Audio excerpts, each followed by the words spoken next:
இயேசுவில் எனக்கு பிரியமான சகோதர சகோதரிகளே, இன்று திருவருகை கால வார நாட்களில் வியாழக்கிழமையில் நாம் இருக்கின்றோம். இந்த நாள் உங்களுக்கு இனிய நாளாக அமைய வாழ்த்துகிறேன், ஜெபிக்கின்றேன். இன்றைய இறைவார்த்தை சிந்தனைகளுக்கு நாம் கவனமுடன் செவி கொடுப்போம். நீதி தலைவர்கள் நூலிலிருந்து வாசகம். அதிகாரம் 13, இறை வார்த்தைகள் 2-7 மற்றும் 24-25 முடிய. அந்நாள்களில் சோராவை சார்ந்தவரும் தான் குலத்தவருமான ஒருவர் இருந்தார். அவர் பெயர் மனோவாகு. அவர் மனைவி மலடியாய் இருந்ததால் குழந்தை பெறவில்லை. ஆண்டவரின் தூதர் அப்பெண்ணுக்கு தோன்றி அவரிடம், நீ மலடியாய் இருந்ததால் இதுவரை குழந்தை பெற்றெடுக்கவில்லை. ஆனால் இனி நீ கருவுற்று ஒரு மகனை பெற்றெடுப்பாய். இப்பொழுது கவனமாயிரு. திராட்சை ரசமோ மதுபானமோ அருந்தாதே, தீட்டான எதையும் உண்ணாதே. ஏனெனில் நீ கருவுற்று ஒரு மகனை பெற்றெடுப்பாய். சவர கத்தி அவன் தலைமீது படக்கூடாது. ஏனெனில் பையன் பிறப்பிலிருந்தே கடவுளுக்கென நாசீர் ஆக இருப்பான். அவன் இஸ்ரவேல் மக்களை பெலிஸ்தியரின் கையிலிருந்து விடுவிக்க தொடங்குவான் என்றார். அப்பெண் தம் கணவரிடம் வந்து கூறியது, கடவுளின் மனிதர் என்னிடம் வந்தார். அவரது தோற்றம் கடவுளின் தூதரின் தோற்றம் போல் பெரிதும் அச்சத்திற்குரியதாக இருந்தது. அவர் எங்கிருந்து வந்தவர் என்று நான் அவரை கேட்கவில்லை. அவரும் எனக்கு தம் பெயரை அறிவிக்கவில்லை. அவர் என்னிடம், இதோ நீ கருவுற்று ஒரு மகனை பெற்றெடுப்பாய். ஆகவே நீ திராட்சை ரசமோ மதுபானமோ அருந்தாதே, தீட்டான எதையும் உண்ணாதே. ஏனெனில் பையன் பிறந்த நாள் முதல் இறக்கும் நாள் வரை கடவுளுக்கென நாசீராக இருப்பான் என்றார். அப்பெண் ஒரு மகனை பெற்றெடுத்து அவனுக்கு சிம்சோன் என பெயரிட்டார். பையன் வளர்ந்து பெரியவனானான். ஆண்டவர் அவனுக்கு ஆசி வழங்கினார். சோராவுக்கும் எசுதாவேலுக்கும் இடையே அவன் இருக்கும்போதுதான் ஆண்டவரின் ஆவி அவனை தூண்டத் தொடங்கியது. ஆண்டவரின் அருள்வாக்கு. இறைவனுக்கு நன்றி. பதிலுரை பாடல். திருப்பாடல் அதிகாரம் 71. பல்லவி. நாளெல்லாம் நான் பேசுவது உமது பெருமையே. என் அடைக்கல பாறையாக நீர் இருந்தருளும். கோட்டை அரணாயிருந்து என்னை மீட்டருளும். ஏனெனில் நீர் எனக்கு கற்பாறையாகவும் அரணாகவும் இருக்கின்றீர். என் கடவுளே, பொல்லார் கையினின்று என்னை காத்தருளும். பல்லவி. நாளெல்லாம் நான் பேசுவது உமது பெருமையே. என் தலைவரே, நீரே என் நம்பிக்கை. ஆண்டவரே, இளமை முதல் நீரே என் நம்பிக்கை. பிறப்பிலிருந்து நான் உம்மை சார்ந்துள்ளேன். தாய் வயிற்றிலிருந்து நீர் என்னை பிரித்தெடுத்தீர். பல்லவி.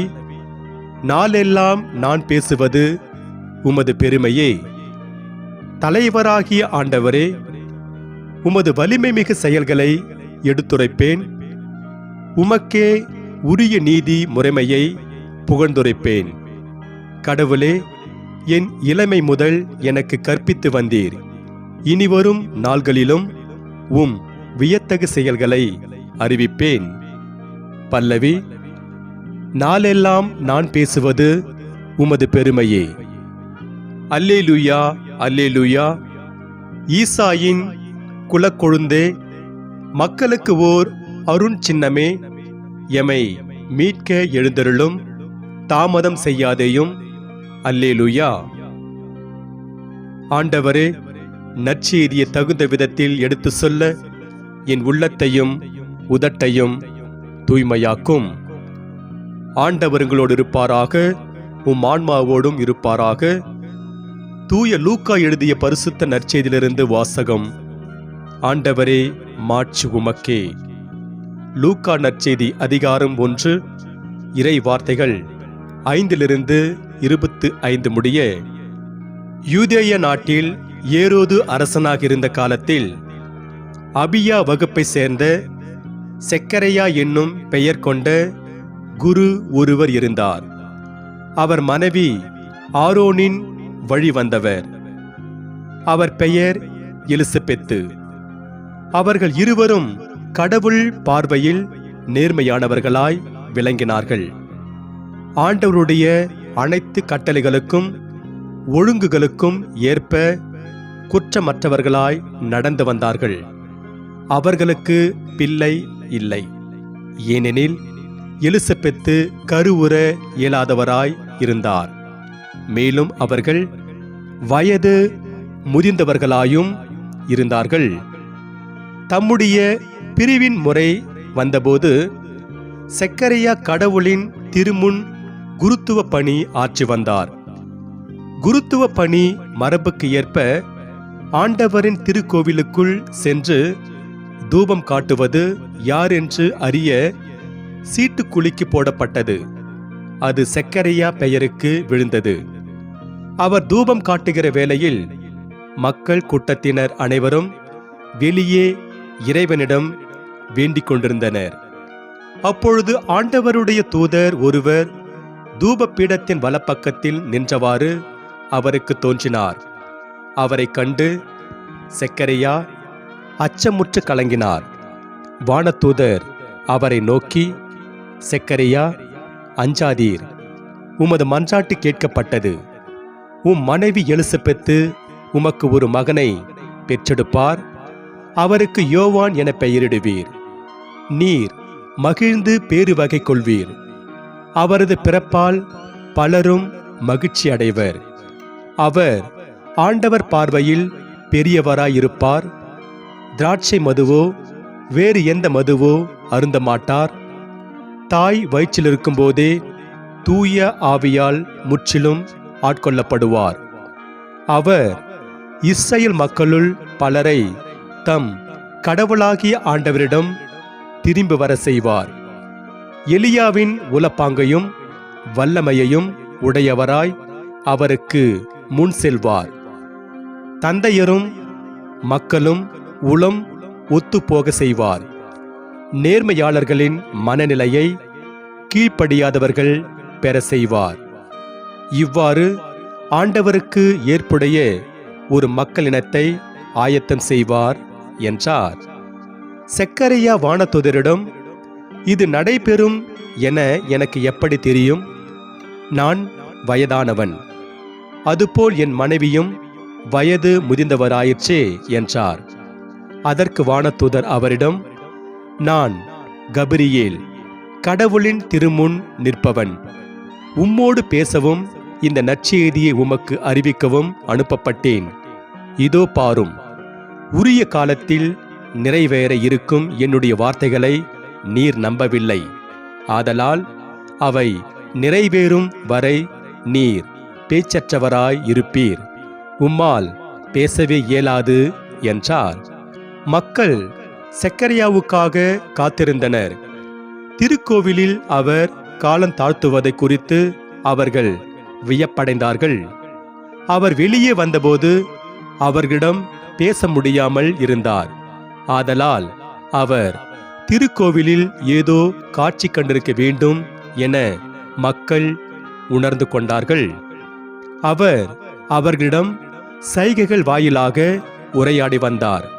பேச்சற்றே இருந்தார். அவருடைய திருப்பணி காலம் முடிந்ததும் அவர் வீடு திரும்பினார். அதற்கு பின்பு அவர் மனைவி எலிசபெத்து கருவுற்று 5 மாதமளவும் பிறர் கண்ணில் படாதிருந்தார். மக்களுக்குள் எனக்கிருந்த இகழ்ச்சியை நீக்க ஆண்டவர் என் மீது அருள் கூர்ந்து இந்நாளில் இவ்வாறு செய்தருளினார் என்று தமக்குள் சொல்லிக் கொண்டார். ஆண்டவரின் அருள்வாக்கு. கிறிஸ்துவே உமக்கு புகழ். நற்செய்தி வாக்கினால் என்னுடைய பாவங்கள் அகல்வதாக. ஆமென். உமது மன்றாட்டு கேட்கப்பட்டது. இயேசுவில் எனக்கு பிரியமான சகோதர சகோதரிகளே, 1994 ஆண்டு ஹாலிவுட்டில் பிளாங்க் செக் என்றொரு திரைப்படம் வந்தது. இந்த திரைப்படத்தின் கதை, கையெழுத்திடப்பட்ட அதே நேரத்தில் வெற்று காசோலையை கீழே கண்டெடுக்கும் இளைஞன் ஒருவன் என்ன செய்தான் என்பதை பற்றியாகும். கையெழுத்திடப்பட்ட அதே நேரத்தில் வெற்று காசோலையை கண்டெடுக்கும் அந்த இளைஞன் அதில் $1000 என்று எழுதலாமா என்று யோசிக்கிறான். அதன் பிறகு $10,000 என்று எழுதலாமா என்று யோசிக்கிறான். எதற்கும் $1 மில்லியன் என்று எழுதுவோமே என்ற எண்ணமும் அவனுக்கு வருகிறது. அப்படிப்பட்ட எண்ணம் வரும்போது சம்பந்தப்பட்டவரின் வங்கி கணக்கில் $1 மில்லியன் இருக்குமா என்ற சந்தேகமும் அவனுக்கு வருகிறது. கடைசியாக அவன் என்ன ஆனாலும் சரி, $1 மில்லியன் என்று எழுதுவோம் என்று உறுதி செய்து கொண்டு காசோலையில் $1 மில்லியன் என்று எழுதி அதனை வங்கியில் கொடுக்கிறான். அவனுடைய நல்ல நேரம் $1 மில்லியன் அவனுக்கு கிடைக்கிறது. இந்த திரைப்படத்தில் வருகின்ற இளைஞனுக்கு எப்படி $1 மில்லியன் என்ற மிக பெரிய தொகை கிடைக்கிறதோ, அப்படித்தான் கடவுளும் அவரிடம் நாம் எழுப்பும் இறைவேண்டலின் வழியாக அவர் நமக்கு அபரிவிதமாக ஆசி வழங்குகிறார். இன்று நாம் வாசிக்க கேட்ட இறைவார்த்தை இறைவேண்டலின் வல்லமையை பற்றி கூறுகிறது. இயேசுவில் எனக்கு பிரியமானவர்களே, அன்றும் சரி இன்றும் சரி, குழந்தையின்மை என்பது கடவுளின் சாபமாகவே கருதப்படுகிறது. இன்றைய முதல் வாசகத்தில் வருகின்ற மனோவாகுவின் மனைவியும் நற்செய்தியில் வருகின்ற செக்கரியாவின் மனைவி எலிசபெத்தும் குழந்தை இல்லாமல் மலடியாகவே இருக்கிறார்கள். இந்த நிலையில் ஆண்டவரின் திருக்கோவிலுக்குள் தூபம் காட்ட செல்லும் செக்கரியாவின் முன்பு தோன்றும் ஆண்டவரின் தூதர், செக்கரியா, அஞ்சாதீர், உமது மன்றாட்டு கேட்கப்பட்டது என்கிறார். செக்கரியாவும் அவரது மனைவி எலிசபெத்தும் அதே நேரத்தில் மனோவாகும் அவரது மனைவியும் தங்களுக்கு குழந்தை பேறு கிடைக்க வேண்டும் என்பதற்காக பல ஆண்டுகள் வேண்டியிருக்கக்கூடும். கடவுளும் அவர்களது வேண்டுதலை கேட்டு அவர்களுக்கு குழந்தை பாக்கியத்தை கொடுக்கிறார். இதன் மூலம் தம் முன்னால் நேர்மையாய் நடந்து கொள்ளும் தம் அடியார்களை கடவுள் ஒருபோதும் கைவிடுவதில்லை. அவர்கள் ஜெபிக்கின்ற வேண்டுதலையும் புறக்கணிப்பதில்லை என்பதும் உறுதியாகிறது. ஆகவே நாம் கடவுளிடம் நம்பிக்கையோடு மன்றாடுவோம். அவர் தமது வேண்டுதலை கேட்டு அபரிவிதமாக நமக்கு ஆசிகளை வழங்குவார். நாம் வேண்டியது சில நேரங்களில் கிடைக்க தாமதமாகலாம், ஆனாலும் ஒரு நாள் நிச்சயம் கிடைக்கும். ஆண்டவரை நம்பி அவரது திருமுன் நேர்மையா நடப்போரை கடவுள் கைவிடுவதில்லை. இறை வேண்டலே நமது வலிமை. அதனால் நம்பிக்கையோடு மன்றாடுவோம். இன்று நமக்கு கொடுக்கப்படுகின்ற இறை வார்த்தையாக, இந்த ஏழை கூவி அழைத்தான், ஆண்டவர் அவனுக்கு செவி சாய்த்தார் என்று திருப்பாடல்கள் 33 அதிகாரம் 6 திருப்பாடல் ஆசிரியர் கூறுகிறார். எனவே நமது வேண்டுதலுக்கு செவி சாய்க்கும் ஆண்டவரிடம் நம்பிக்கையோடு மன்றாடி இறையருளை நிறைவாக பெறுவோம். இறைவன் உங்கள் அனைவரையும் நிறைவாக ஆசிர்வதிப்பாராக. ஆமென்.